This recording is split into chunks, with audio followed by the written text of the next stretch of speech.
सियासी अखाड़े के अंदर मौलाना फजल रहमान साहब की जो गुफ्तगू है वो अच्छी खासी गूंजती हुई सुनाई दे रही है। उन्होंने बड़ी सख्त किस्म की बातें करना शुरू कर दी। एक जगह पर ऑब्वियसली वो पीटीआई के साथ भी नहीं मिल रहे, लेकिन दूसरी जगह पर वो हुकूमत के खिलाफ बात करते हुए भी सुनाई दे रहे हैं।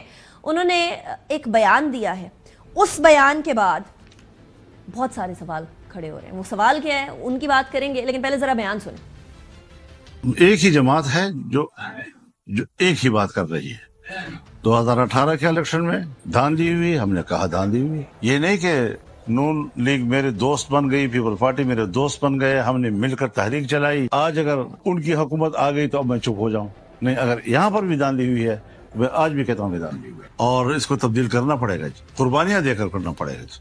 चाहे जेलों में जाना पड़े, चाहे कब्रों में जाना पड़े, लेकिन कुर्बानी देकर आगे बढ़ना पड़ेगा। चौधरी साहब ना चुप होना है और कुर्बानियां देनी है, और फिर उन्होंने 2018 की बात भी कर दी है और अभी की बात भी कर दी है। यानी वो कह रहे हैं कि चाहे पीटीआई किस तरह से जीती थी या फिर ये हुकूमत किस तरह से जीती थी, उससे मुबर्रा हो कि हम तो धांधली की आवाज बुलंद कर ही कर रहे हैं के खिलाफ। नहीं, आजकल तो बहुत सारे लोगों से हैं जो इनका ये वतीरा बन गया हुआ है। वो जी 1947 में भी ऐसा ही हुआ था, 1958 में भी ये हुआ था।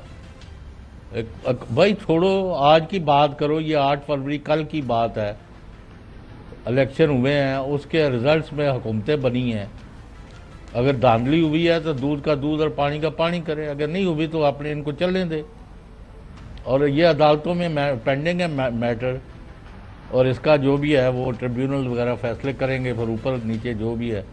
तो यानी बात यह है कि फजल रहमान साहब जो बात कर रहे हैं वो कह रहे हैं कि जी मैं अगर 2018 में धांधली के खिलाफ था तो मैं आज किस तरह उसके हक में हो जो ये मैं जो समझा हूँ। और उन्होंने सख्त बात की है कि हम जो हैं वो हर तरह की कुर्बानी के लिए तैयार है। ठीक, और वो पीटीआई को जितनी उन्होंने अलाउंस देना था दे दिया है। हाँ।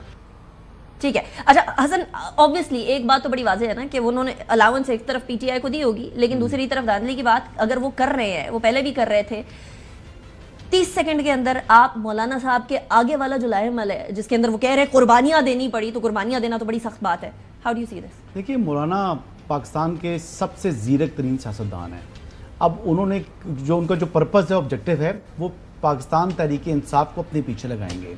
और जो गो के अददी एतबार से पीटीआई बहुत बड़े हुजम में है उनके मुकाबले में, लेकिन इसके बावजूद लीड करेंगे मौलाना, और वो स्ट्रेंथ बनेगी पीटीआई मौलाना की। और बाद में सियासत में आपको पता है कि कोई चीज़ हरफ आखिर नहीं होती, तो वेट एंड सी। मेरे ख्याल के मुताबिक अभी सियासत शुरू हो रही है। अभी सियासत शुरू हुई है तो खत्म किधर होगी हैदर? नहीं, हसन भाई ने बिल्कुल सही बात की। देखें, मौलाना फजल रहमान जैसा मस्बत सोच का सियासतदान अगर पाकिस्तान का अपोजिशन लीडर होता है तो ये पाकिस्तान के लिए एक बहुत अच्छी चीज़ है। उनको बनना चाहिए पाकिस्तान की मरकजी अपोजिशन का फ्रंट से लीड करने वाला leader. Right Haider, thank you very much. Hasan, बहुत शुक्रिया आपने ज्वाइन किया। एंड चौधरी साहब, थैंक यू वेरी मच। इसी के साथ प्रोग्राम के अख्ताम की तरफ जाएंगे। अभी सियासत के अंदर वो जिस तरह हसन ने कहा है कि अभी तो मामला शुरू हुए हैं, ख़त्म किधर होगा? असल सवाल अब ये पैदा होता है कि अगर इख्तिताम पॉजिटिविटी की तरफ है और सियासी अफ़हाम तफ़हीम की तरफ है जो ऑटोमेटिकली माशी स्टेबिलिटी की तरफ लेकर जाएगा तो फिर तो ठीक है, अदरवाइज तो फिर ऑब्वियसली एक इबहाम की कैफियत बरकरार रहेगी।